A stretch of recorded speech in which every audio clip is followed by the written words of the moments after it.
এক যুবক এসে সাহাবাদের সামনে রাসূল সাল্লাল্লাহু আলাইহি ওয়াসাল্লামকে বললেন, ইয়া রাসূলুল্লাহ ইযান লি বিজিনা, হে আল্লাহর রাসূল আপনি আমাকে জিনার অনুমতি দেন। নাউযুবিল্লাহ। কিসের?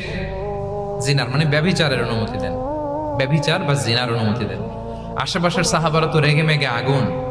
ফাআকবাল আল কওমু আলাইহি ফাজাজারু, সবাই তাকে দৌড়ে ধরতে গেল আর ধমকাতে লাগলো, ছি ছি ছি, মা মা। আমরা যেটা বাংলায় বলি ছি ছি, আরবিতে ওনারা কি বলে? মা মা, ছি ছি, কি বলো তুমি?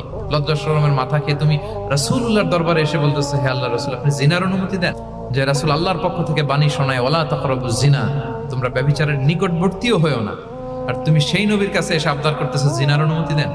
তারা যখন তেরে আসলো এই যুবকের দিকে, রাসূল সাল্লাল্লাহু আলাইহি ওয়াসাল্লাম তাদেরকে থামালেন, বললেন যে তোমরা থামো, যুবককে ডেকে আনো আমার কাছে। যুবককে নিয়ে আসা হলো। রাসূল সাল্লাল্লাহু আলাইহি ওয়াসাল্লাম তাকে পরম আদরে কাছে টেনে নিলেন। এবার তাকে জিজ্ঞেস করলেন, তুমি জিনার অনুমতি চাও না? বলে যে ইয়া রাসূলুল্লাহ জি, জিনার অনুমতি চাই। তখন রাসূল সাল্লাল্লাহু আলাইহি ওয়াসাল্লাম বললেন, তুমি আমাকে উত্তর দাও তো, তুমি বলো তো, তুমি কি পছন্দ করবে যে কোনো পরপুরুষ তোমার মায়ের সাথে এই জিনাটা করুক?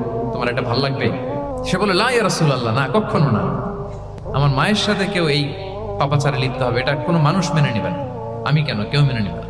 তারপর রাসূল সাল্লাল্লাহু আলাইহি ওয়াসাল্লাম তাকে বললেন, তুমি তোমার কলিজার টুকরা সন্তান, কন্যা সন্তানের সাথে, তোমার কন্যার সাথে কেউ এই পাপ কাজটা করুক, এটা তুমি মেনে নিবে? এটা তুমি পছন্দ করো? সে বলল, লা ইয়া রাসূলুল্লাহ, হে আল্লাহর রাসূল কোশ্চিন কালাও না, কখনো মানবো না, আমার মেয়ের সাথে কেউ এই কাজ করবে আমি কখনো মানবো। রাসূল সাল্লাল্লাহু আলাইহি ওয়াসাল্লাম আবার তাকে প্রশ্নবাণে জর্জরিত করতে লাগলেন। আবার বল, তুমি কি তোমার প্রিয় বোনের সাথে কেউ এটা করুক, এই পাপাচারে লিপ্ত হোক, জিনা করুক, পছন্দ করবে? তোমার বোনকে কেউ এরকম করবে, অপমান করবে, এটা চাইবে তুমি? বলে, কখনো না, লা ইয়া রাসূলুল্লাহ, কখনো না, কেউই তো পছন্দ করবে না এটা। তখন রাসূল সাল্লাল্লাহু আলাইহি ওয়াসাল্লাম বললেন, তুমি যার সাথে জিনার অনুমতি চাইছো সে তো কারো না কারো মা, কারো না কারো মেয়ে, কারো না কারো বোন, তুমি এভাবে কেন ভাবতে পারো না? সুবহানাল্লাহ বিহামদি। এই কথা বলার পরে তো সে একেবারে ইমোশনালি এমন ড্যামেজ হয়েছে, লজ্জায় কাচুমাচু হয়ে মাথা নিচু করে দাঁড়ায় আছে।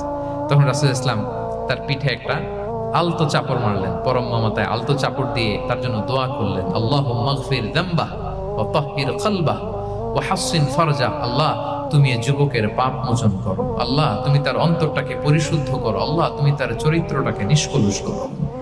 এই হাদিসের রাবি উনি বলতেছেন, ওই দিনের পর থেকে এই যুবক কখনো কোনো পরনারীর দিকে রাস্তায় তাকায় নাই।